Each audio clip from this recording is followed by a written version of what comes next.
When Egypt's old kingdom collapsed, it felt like the end of the world. But it didn't fade slowly, it snapped apart.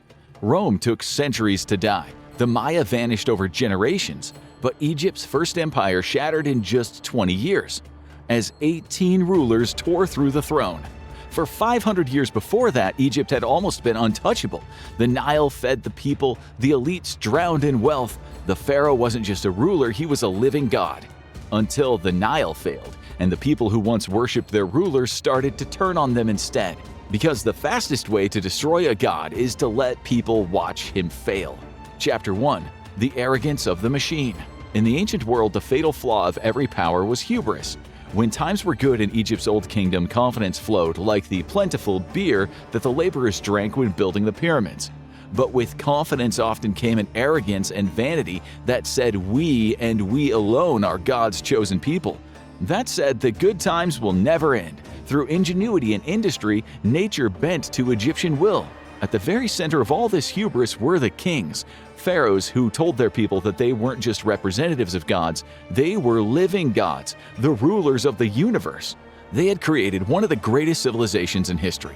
They built towering pyramids, incredible works of engineering that were testament to their brilliance. The Old Kingdom, from 2700 BC to 2200 BC, was evidence in itself that God could take human form. For many of those years, it was a time of peace and prosperity, when even the poor had food on their tables. But in their arrogance, the Egyptian royals overlooked the sheer unpredictability of the environment they thought they controlled. This was a kingdom built around a single point of failure. Every year, the great river Nile flooded the plains. The fertile soil created an abundance of crops, a food supply that year after year was enough to feed the populace. It was a perfect system. For the masses, the kings delivered on their promise to provide for all. But when things started to go wrong, when recorded flood levels became lower year after year, the kings had no answers. Without solutions, their power began to fade. The people lost faith in the system that they'd spent all their lives toiling for. And this system already was rigged against the common man. All wealth flowed upward and stopped at the pharaohs. Governing from Memphis, the capital on the banks of the Nile, their power was absolute. When the pharaoh walked outside of his palace, officials would throw themselves at his feet. He was treated like a deity on the earth. Below the mighty royals sat the bureaucracy, a small elite of literate officials who managed the kingdom. Some were great scribes who used hieroglyphics to write administrative records and stories of suffering and heroism. High officials lived on estates granted by the king, but in theory he owned everything. Every village and town scattered across the 42 provinces, or nomes, where the populace farmed the land. When the officials died, their estates reverted back to the crown. The Old Kingdom did not run on a true monetary system. Farmers paid estate owners in crops and labor. The system was rigged. All wealth, food, and labor flowed uphill to a single man in Memphis, and everyone else survived on what trickled down. The rich displayed their status through imported luxuries in what for a long time seemed like an unbreakable hierarchical system. At the bottom were the masses, the ordinary laborers, illiterate, and all at the mercy of the crown. These people made up perhaps 98% of the populace. They spent their lives sacrificing their labor for the great kingdom, and they were paid in food and shelter and goods.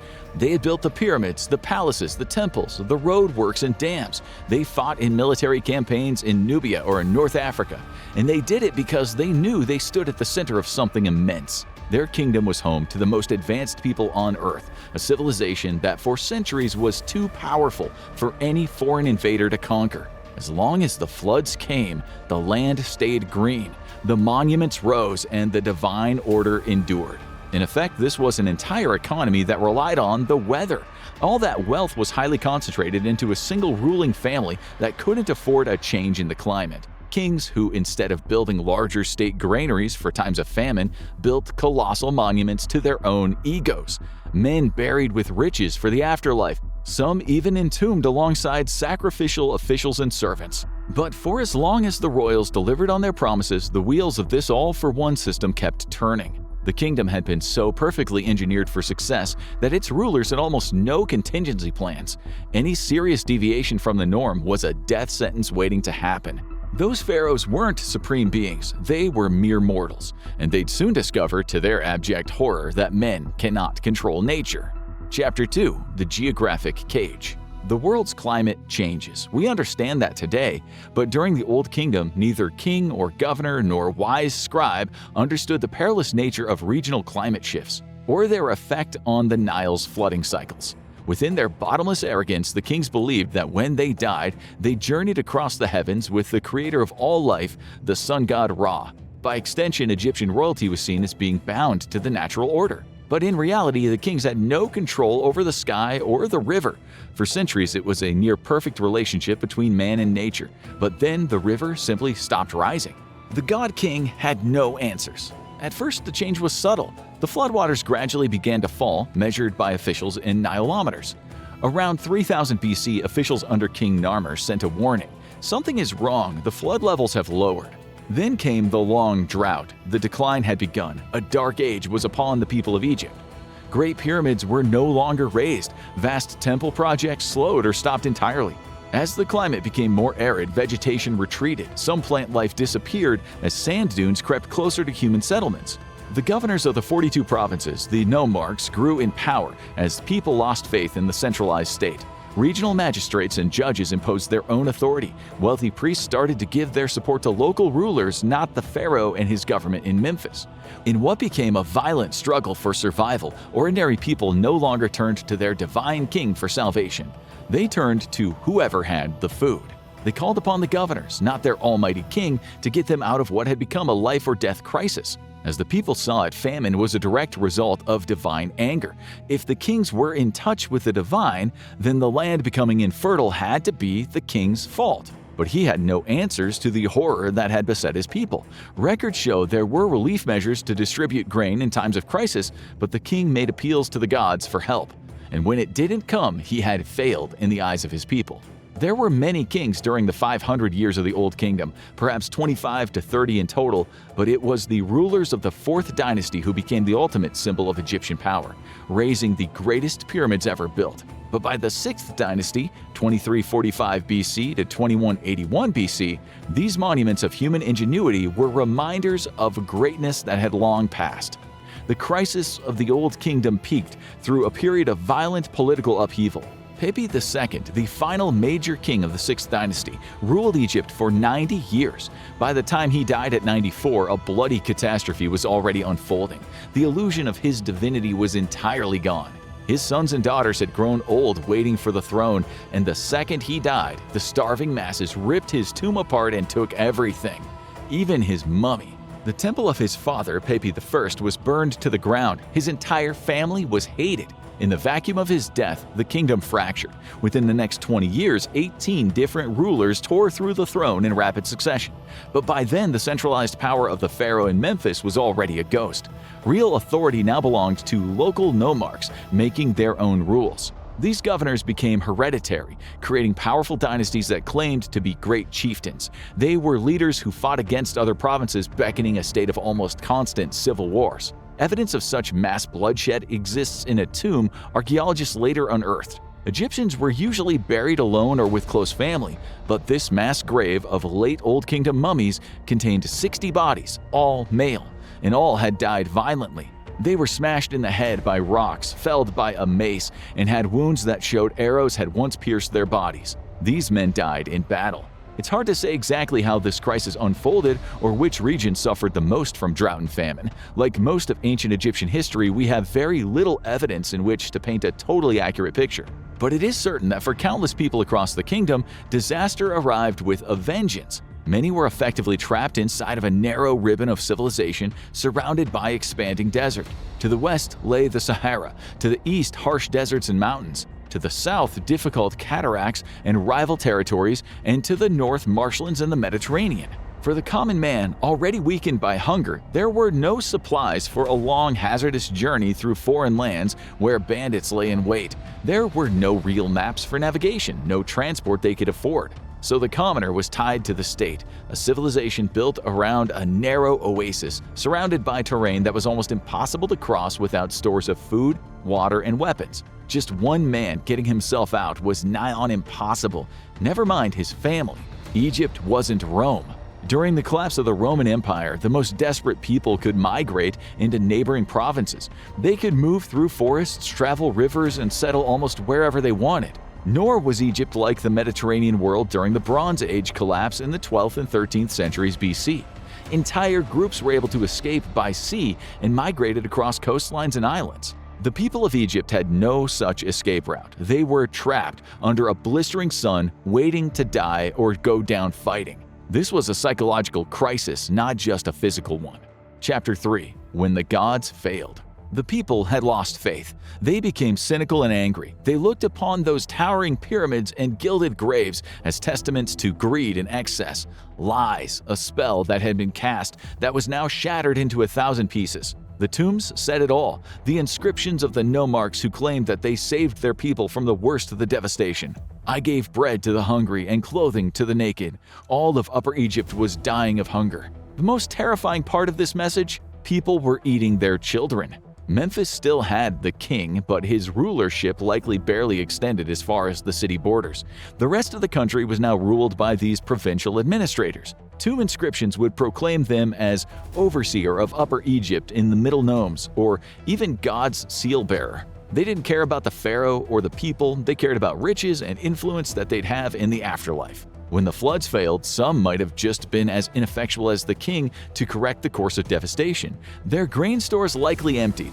Farmers would have desperately tried to grow their crops on sandbanks to no avail. Their leaders had proved themselves just as incompetent as the central government. Yet in all that tumult, some governors now proclaimed to their people that God had not forsaken them. One of them was Ankh-Tifi, a high official who it seems thought of himself as a pharaoh, or in his own words, a great chieftain. When much of Egypt starved, he claimed that he fed the desperate. He gave wives to men who had none. He gave shoes to those who walked on the hot land in bare feet. As men and women outside his province searched for food or plundered temples, Ankh-Tifi claimed his brilliance lay in building dams and rationing food supplies. The inscriptions on his grave make him sound invincible. I am a man without equal. I am the front of people and the back of people. And then came the nomarch Kati II of Asyut, a man fiercely loyal to his king. But like other nomarchs, he too faced crop failures when the floods no longer arrived with enough force to make the soil fertile. Confronted with famine and the slow starvation of the people who looked to him for guidance, he later claimed he had spared his province the horrors suffered by most. I nourish my town. I acted as my own accountant in regard to food and as giver of water in the middle of the day. He dug a canal 10 cubits wide to divert water into the farmland. Like Ankh-Tifi, he was wise enough to construct dams. He rationed grain and stationed guards at the granaries to protect what little food remained from thieves. But these men might have been the outliers. Like the priest Hekenacht, who wrote, "Look, the whole land is dead, and you have not hungered." He too witnessed the specter of cannibalism. Look, they've started to eat people here. In a world where people resorted to the most extreme of human taboos, violence erupted. The poor had no choice. They ate the donkeys and finally the children. Eventually they fought back. They made up the overwhelming majority of the population, no matter how many guards stood watch over the estates of the rich or how many weapons lined their walls. The elites could not hold back the masses forever. The most disturbing accounts of this terrible chaos came from the writings attributed to a sage named Ipuwer. Historians still debate how accurate his words were. Some Egyptologists believed his descriptions were grounded in real events, but others argue they were political propaganda from a later age, a warning of what happens when monarchy and divine order break down. Whatever the case, the famine and starvation were no doubt real. The hellish descriptions written by Ipuwer's hand might have some bearing in reality. Lo, the desert claims the land towns are ravaged. Upper Egypt became a wasteland. He wrote that the starving masses took the law into their own hands as they scavenged and fought for food. In their rage, they dashed noble infants' heads against walls. Some parents abandoned their own children. Envy and bitterness spread everywhere. Men dressed in fine clothes were beaten in the streets. Even wealthy women were no longer safe. Some were dragged away and sealed inside prisons to starve. Men stir up strife unopposed. Groaning is throughout the land, mingled with laments. See now the land deprived of kingship. Pestilence swept across the provinces. Bodies floated through the rivers and canals. Waterways stained red with blood and disease.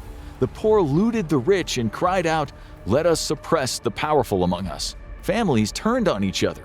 A man regards his son as his enemy. He who puts his brother in the ground is everywhere. In a world like this, where greed and cynicism drove men to their worst impulses, the wise scribe no longer had influence.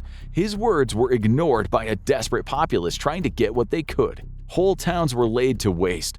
The country turned to desert, and in the heat of such weakness, Asiatic barbarians arrived to finish off a people who were too divided to mount a defense. Creating a central authority to fight back was impossible. Tax records and government documents needed to run a country had already been destroyed. Poor men, ordinary men, trampled all over ancient customs when they went where they before had been barred. Lo, the great council chamber is invaded.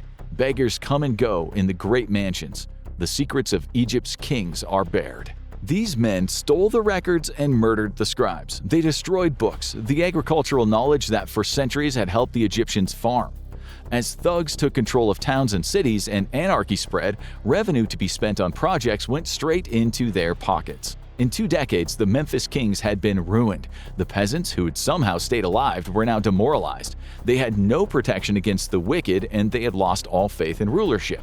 Being born was a curse. "I wish I were dead," little children say. "He should not have made me live." For Ipuwer, what Egypt needed was the restoration of the royal family. They needed a beating heart at the center of the nation, capable of imposing order in the chaos. As one historian described it, this was a tantalizing dream and for some even a necessity for survival. One man's testimony alone is not enough to understand what happened. As so often happens throughout history, the voices of the overwhelming majority were lost because they could neither write nor read. Ancient Egypt was recorded largely through the eyes of its ruling class. Yet it is through the actions of ordinary people that parts of Ipuwer's vision of social collapse can be corroborated. Chapter 4: The God Bleeds. The starving masses had experienced a total psychological rupture. The illusion of divine authority had been shattered, and out of that chaos emerged a criminal economy: tomb raiding.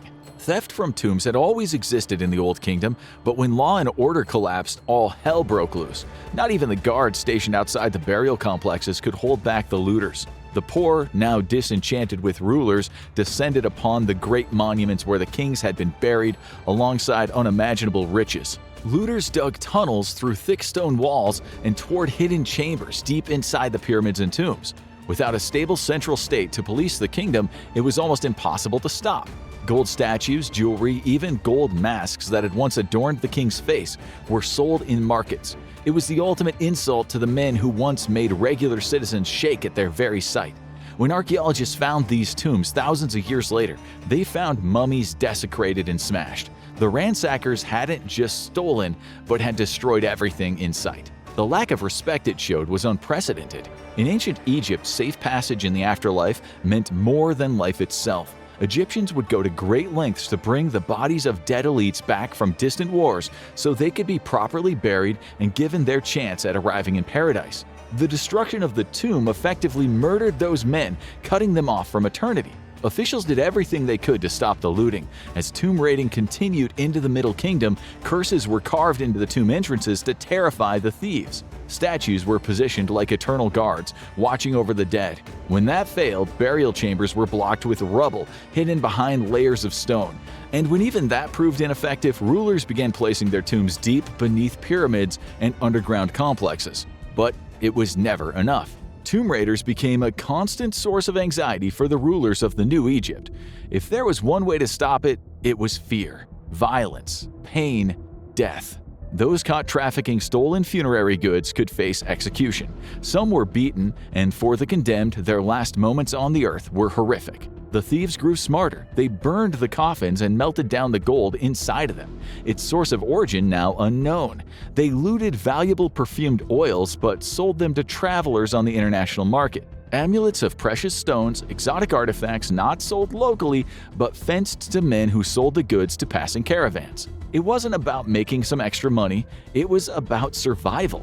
Survival in the kingdom that had let its people down. When the rulers failed to protect, when the governors started to act like tribal chiefs with egos the size of the sun. For the ravaged who had once dedicated their lives to the state, this was payback. For them, the afterlife had always been closed. Poor in this world, non-existent in the other. After the collapse, that too would change. Chapter 5: The Stolen Afterlife. After the fall of the Old Kingdom came the First Intermediate Period, an era in which Egypt fractured into rival centers of power, one at Heracleopolis Magna in Lower Egypt and the other at Thebes in Upper Egypt. It was a new world, a world with new grand narratives to replace the old stories of men who were gods in human form, as local strongmen and provincial rulers fought for control across a fractured land. The doors to the afterlife were flung open to the commoner. The evidence is not only found in historical texts, but in the graves of ordinary people. Sometime around the beginning of the First Intermediate Period, magical spells and incantations began appearing on the coffins of common Egyptians. It was a practice once reserved for the royalty and the elite. The violent collapse of the Old Order had helped give birth to something radical, a more democratic vision of heaven. Two worlds that had once been separated, ruler and commoner, had, through suffering and upheaval, began to move closer together. The Book of Two Ways, an ancient cosmography describing how to reach eternal paradise, had once only been found in tomb inscriptions and funerary guides once monopolized by monarchs. Then it gradually spread downward, first to lesser nobles, then to court officials and bureaucrats, and eventually to ordinary people, if they had the money to buy a coffin. These texts contained maps to help the dead navigate rivers and avoid the terrifying lake of fire. They contained the sacred words needed to pass through guarded gateways where the worthy would be embraced and welcomed. Without such knowledge, the dead risked mutilation and annihilation in the afterlife. Their noses and lips would be cut away, and their eternal journey brought to a bloody and painful end. The pyramid texts that had accompanied once great kings became the coffin texts for almost everyone. The common man had achieved eternal life. There's no doubt ancient Egypt was an advanced civilization, but that didn't mean they didn't have some strange beliefs. Find out the weird side of the pharaohs and 50 insane facts about ancient Egypt, or watch this instead.